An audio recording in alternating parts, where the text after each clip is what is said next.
جی کہ آپ بہت ہی مختصر نوٹس پر یہاں پہ تشریف لائے ہیں اور ہم ایک نہایت اہم قومی ایشو پہ بیٹھ کے مشاورت کر رہے ہیں. آپ سب کے آنے کا بہت بہت شکریہ. تو پیشتر اس کے کہ ہم آگے بڑھیں، میں گزارش کروں گا کہ کل کے المناک حادثے میں جو بچے اور جو ٹیچرز اپنے جان سے ہاتھ دھو بیٹھے ہیں ان کے لیے دعائے مغفرت فرمائیں. مولانا صاحب آپ فرمائیے گا.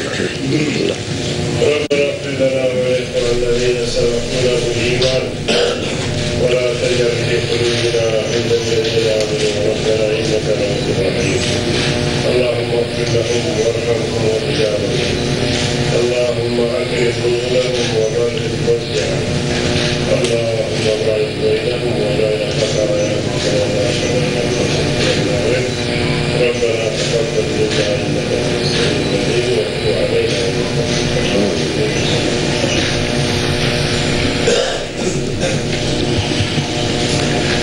کل کا جو حادثہ ہوا ہے یہ ایک ہماری اور بلکہ دنیا کی تاریخ میں اس کی نظیر نہیں ملتی. بہت افسوسناک، بہت ٹریجک حادثہ ہے. اللہ تعالیٰ سے ہم سب کی دعا ہے، جیسے مولانا صاحب نے دعا فرمائی کہ اللہ تعالیٰ ان سب بچوں کو، ان تمام ٹیچرز کو، پرنسپل کو اپنے جوار رحمت میں جگہ عطا فرمائے اور ان کے جو ورثاء ہیں، پسماندگان ہیں، ان کو صبر جمیل عطا فرمائے. جی اور پھر اس کے ساتھ ساتھ جو فوج پاکستان کے جو جوان شہید ہوئے ہیں ان کو بھی اللہ تعالیٰ اپنے جوار رحمت میں جگہ عطا فرمائے، ان کے درجات کو بلند کرے.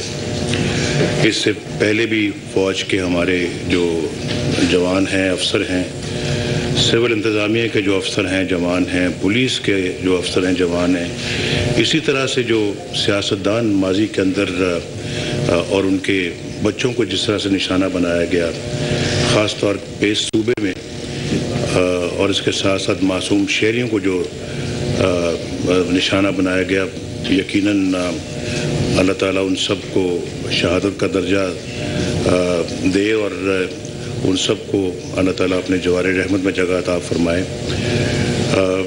بہت قربانیاں دی ہیں اس ملک نے وار آن ٹیرر کے، اور اس میں جہاں تک انسانی جانیں ہیں وہ بھی ہزاروں میں ہیں، اور جو پاکستان کو جو معاشی نقصان پہنچا ہے وہ بھی یقیناً بہت ہنڈریڈز آف بلین ڈالرز میں وہ بھی جاتا ہے. تو پاکستان نے بڑے بھاری زخم اٹھائے ہیں، بہت اس پہ قربانیاں دی ہیں. تو میں یہ سمجھتا ہوں کہ قربانیاں کسی طور کے اوپر رائے گاہ نہیں جانی چاہیے، اور انشاءاللہ رائے گاہ جائیں گی بھی نہیں. آپ سب کا یہاں پہ آنا اس بات کو ثابت کرتا ہے کہ ہم سب جو ہے وہ پاکستان میں امن کے خواہاں ہیں. ہم سب چاہتے ہیں کہ پاکستان میں دہشت گردی کا مکمل خاتمہ کیا جائے، اور ہم سب چاہتے ہیں کہ پاکستان ایک امن و سکون کی جگہ بنے. تو اس کے لیے ابھی ضرب عزم میں بھی جس طرح سے ہمارے فوجی جوان اپنی جان کی قربانیاں دے رہے ہیں اور ملک کی خاطر، ملک میں امن کی خاطر اور دہشت گردی سے ہمیشہ نجات کی خاطر جو وہ کام کر رہے ہیں، ہم ان کی تعریف کرتے ہیں. اور انہوں نے بہت اچھا کام کیا ہے، کامیابی کے ساتھ آگے بڑھتے چلے جا رہے ہیں، اور ان کی جو سینکچریز ہیں، ان کے جو ہائیڈ آؤٹس ہیں، ان کا جو نیٹ ورک ہے، اس کو ختم کرنے میں انہوں نے ایک کلیدی کردار ادا کیا ہے. تو یقیناً یہ جو اس وقت آپریشن ہے منطقی انجام تک پہنچے گا تو یقیناً پاکستان کے اندر ایک دائمی امن بھی قائم ہو جائے گا. تو کل کا جو واقعہ ہے اس پہ میں یہ سمجھتا ہوں کہ ہمیں ان معصوم بچوں کے جو کھلکھلاتے جو چہروں اور اب ان کے آسودہ روحوں کو جو اپنی آنکھوں کے سامنے رکھ کر یہ جنگ لڑنی ہوگی. اگر یہ جذبہ ہم اپنا قائم رکھیں گے, اس جذبے کو بالکل قائم و دائم کے ساتھ سلامت رکھیں گے, تو میں یہ سمجھتا ہوں کہ ان جو منظر جو کل ہم نے دیکھے ہیں, ابھی آپ آنکھوں کے سامنے اگر ان کو زندہ رکھیں گے تو پھر انشاءاللہ یہ اس سے جو جہاد اس وقت یہ قوم لڑ رہی ہے, اس سے انشاءاللہ ہم پیچھے ہٹنے کی پھر کوئی گنجائش باقی نہیں رہے گی. لیکن یہ بہت ضروری ہے کہ ہم ان مناظروں کو نہ بھولیں. جس طرح سے انہوں نے گولیوں سے چھلنی کیا, چھوٹے چھوٹے ننھے منھے بچوں کو گولیوں سے ان کے چہروں کو پھاڑ کے رکھ دیا, اور جس طرح سے انہوں نے ان کا خون کیا, میں سمجھتا ہوں کہ پاکستان کی تاریخ میں اس سے بڑا کوئی ٹریجک واقعہ اور کوئی ہو نہیں سکتا. تو ہم نے اس آپریشن کو بہت ہی جو ہے وہ سوچ و بچار کے بعد ہم نے اس کو شروع کیا. اپوزیشن اور کیا دوسری پارٹیاں کیا, ہم نے آتے ساتھ ہی جب جیسے حکومت بنی تو کچھ عرصے کے بعد ہم نے میٹنگ کی. میٹنگ میں ڈسکس کیا کہ ہم اس سلسلے میں کیا اقدامات کریں. ہم نے اس معاملے میں بھرپور مشاورت کی سب کے ساتھ کہ کیا اقدامات کیے جانے چاہیے. سب کی پھر یہ متفقہ رائے تھی کہ ان کے ساتھ بات چیت کا راستہ کھولا جائے, بات چیت کی جائے, اور اس کے بعد کوشش کی جائے کہ بات چیت کے ذریعے سے اس مسئلے کو حل کیا جائے. بات چیت کا دور شروع ہوا, لیکن اس کا نتیجہ آپ کے سامنے ہے کہ کیا اس کا نتیجہ نکلا. اس کے بعد پھر یہ محسوس کیا جا رہا تھا کہ اب بات چیت کا دروازہ مزید کھلا رکھنا مناسب نہیں ہے, اور پھر اس پہ اثر نو یہ سوچا گیا کہ اب جو ہے وہ گورنمنٹ کو ایک فیصلہ کن حوالے سے ان کے خلاف آپریشن کرنا چاہیے.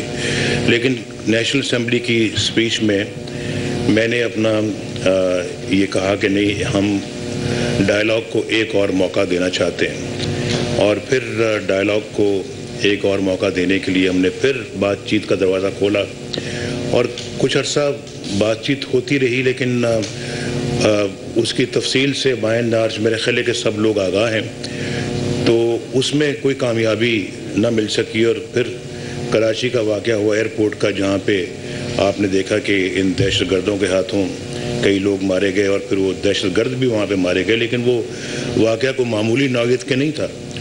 اس واقعے کے بعد یہ فضا بننی شروع ہو گئی کہ اب اس کے سوا کوئی راستہ نہیں ہے کہ ان کے خلاف آپریشن کیا جائے. اس کے خلاف آپریشن کا فیصلہ جب کیا گیا تو میں سمجھتا ہوں کہ قوم کے اندر ایک یونینیمٹی تھی, کنسنسس تھا کہ ہاں یہ آپریشن جو ہے بالکل ٹھیک فیصلہ ہے, اور اس آپریشن کو پوری قوت کے ساتھ جو ہے وہ شروع کیا جائے. تو آپریشن شروع ہوا, اور آپریشن کے بعد کامیابیاں حاصل ہوئیں, اور آج تک ماشاءاللہ کامیابیاں حاصل ہو رہی ہیں. اور بیچ میں چھوٹے چھوٹے واقعات ہوتے رہے, جو بلو بیک کے جو خدشات تھے, وہ بلو بیک کے اس طرح کے خدشات جو تھے وہ اس کا جو ہے وہ لیول بہت کم رہا. اور یہ اس سے پہلے واگا کا جو واقعہ ہے اور پھر جو کل کا واقعہ ہے, یہ بڑے واقعات ہوئے ہیں اس آپریشن کے بعد. اب میں یہ سمجھتا ہوں کہ اس وقت صورتحال جو ہے وہ یہ ہے کہ بہت سارے لوگ مارے گئے ہیں, بہت سارے لوگ ایسے بھی ہیں جو یہاں سے بچ نکلنے میں بھی کامیاب ہوئے ہیں, اور وہ اس کی تفصیل میرا خیال ہے کہ اگر یہ یہاں پہ میڈیا بھی ہے تو یہ بعد میں ہم بات کر لیں گے. لیکن ہماری جو افغانستان کے ساتھ گفتگو جو ہوئی, اس میں جو آئے افغانستان کے صدر پاکستان میں, ان کے ساتھ ایک بڑی بہت کنسٹرکٹیو ہماری گفتگو ہوئی, اور ہم نے ان کو یہ کہا کہ یہ ایک ایسی اپرچونٹی ہے آپ کو بھی ملی ہے, آپ ملک کے صدر منتخب ہوئے ہیں, اشرف غنی صاحب سے یہ بات ہماری ہوئی, اور یہ ایک ایسا موقع ہے کہ ہمیں ایک آپس کے تعلقات میں ایک نیا پیج ٹرن کرنا چاہیے. وہ مجھ سے بھی زیادہ کین تھے اس بات پہ. انہوں نے کہا جی کہ بالکل نیا پیج نہیں بلکہ نئی بک ہونی چاہیے. میں نے کہا یہ تو بہت اچھے جذبات ہیں, بڑی خوشی ہو رہی مجھے آپ کے الفاظ سن کے. اور یہ طے پایا کہ ہم دونوں ملک جو ہیں وہ اپنی سرزمین کو ایک دوسرے کے خلاف استعمال نہیں ہونے دیں گے, اور یہاں سے ایک دوسرے کے خلاف کوئی بھی جو ہے وہ اٹیک لانچ نہیں کیا جائے گا. اس پہ بہت ہم نے سختی کے ساتھ اس کا فیصلہ کیا. اور پھر انہوں نے بھی پاکستان کے بارے میں اچھے خیالات کا اظہار کیا, چاہے وہ پاکستان کے اندر آ کے کیا یا انہوں نے کابل میں بیٹھ کے کیا. اور پھر ہم نے بھی دل سے ان کو اپریشیٹ کیا, ان خیالات کو بھی, ان جذبات کو بھی, ان سٹیٹمنٹس کو بھی. تو میں یہ سمجھتا ہوں کہ یہ بڑا اچھا آغاز ہے جو پاکستان کا افغانستان کا ہوا ہے, اور یہ اچھے فیصلے ہوئے ہیں, اور اب ان فیصلوں پہ عمل ہونا چاہیے. ان فیصلوں پہ پانی نہیں پھرنا چاہیے, اور پھر کوئی یہ فیصلے جو اچھے فیصلے یہ مایوسی کی شکل جو ہے وہ اختیار نہیں کرنی چاہیے. تو رات بھی میری ان سے بات ہوئی, انہوں نے مجھے بلکہ اس جو واقعہ پہ بہت ہی افسوس کا اظہار کیا. کابل کے اندر بھی کچھ واقعات ہوئے ہیں اور ہم نے بھی ان واقعات پہ افسوس کا اظہار کیا. تو افغانستان کے ساتھ جو ہے وہ یہ طے پایا کہ اس طرح کے جو ایلیمنٹس ہیں آپ ان کو ان کے خلاف آپریشن کریں, اور پاکستان تو آپریشن کر ہی رہا ہے. اور اس کے علاوہ بھی اگر پاکستان کو ایسے ایلیمنٹس جو کہ اس آپریشن سے کہیں باہر نظر آتے تو ہم بھرپور ان کے خلاف آپریشن کریں گے. تو یہ سب باتیں ہماری ان کے ساتھ طے ہوئی ہیں, اور کل کا جو واقعہ ہوا ہے اس میں اس کی تفصیلات بہت جلد آپ کے سامنے آ جائیں گی. کچھ میرے خیال ہے کہ آ بھی رہی ہیں, لیکن مکمل تفصیل آپ کے سامنے آئے گی. تو اس میں آج چیف آرمی اسٹاف جو ہے وہ کابل انہوں نے جانا تھا, وہ شاید ابھی چلے گئے ہیں, جو اپنے کاؤنٹر پارٹ سے بھی جا کے ملیں گے, اور پھر جو ہے وہ جو آئی سی ایف کے جو کمانڈرز ہیں ان کے ساتھ بھی ملیں گے. اشرف غنی صاحب کے ساتھ بھی ان کی ملاقات ہوگی, اور جو کل کا واقعہ ہے اس پہ بھی تبادلہ خیال کریں گے. تو ہماری بھرپور کوشش ہے کہ ہم اس ریجن کو دہشت گردی سے پاک کریں, نہ صرف پاکستان کو بلکہ یا افغانستان کو بلکہ مکمل اس علاقے کو دہشت گردی سے پاک کریں. اب ہم بھرپور کوشش کر رہے ہیں, ہماری افواج پاکستان جو ہے بھرپور کوشش کر رہی ہیں. اب افواج پاکستان کو ایک مسئلہ یہ درپیش ہے. کل میں یہاں پہ پشاور میں تھا, اور ہماری یہاں پہ پشاور کے اندر جو ہے وہ ملاقات ہوئی. چیف آرمی اسٹاف بھی موجود تھے, جرنیل بھی موجود تھے, حکومت کے چند جو ہے وزراء بھی موجود تھے, منسٹر انٹیریئر بھی وہاں پہ موجود تھے, چیف منسٹر بھی موجود تھے, گورنر بھی موجود تھے. تو ان کو جو اس وقت جو پریشانی جو درپیش ہے, جو پریشانی جو لاحق ہے, وہ یہ ہے کہ ایسے ہارڈن کرمنلز یا ہارڈن ٹیررسٹ جو اس وقت گرفتار کیے ہوئے ہیں, ان کو کس طرح سے ان کا ڈسپوزل ہو, کس طرح سے ایسے مقدمے, ایسی عدالتیں ہوں جو کہ جلدی کے ساتھ ان کے ٹرائلز کو کنکلوڈ کرے اور ان کو جزا یا سزا دے جس کے بھی وہ مستحق ہیں. لیکن یہ کام چونکہ آگے نہیں بڑھتا, اور پھر لا محالہ ایسے لوگ پھر چھوٹ جاتے ہیں, اور پھر اس کے بعد انہی کی دہشت گردوں کی صفوں میں دوبارہ شامل ہو جاتے ہیں, اور پھر ہماری ساری جو ایفرٹ ہے وہ ویسٹ ہو جاتی ہے. تو یہ بالکل ایک جینوئن مسئلہ ہے ان کا, اور وہ کہتے ہیں کہ دہشت گرد کی جتنی بھی کورٹس ہیں انہوں نے آج تک کبھی کوئی ایسا فیصلہ کیا نہیں ہے, اور وہ بھی عدم تحفظ کا شکار ہیں.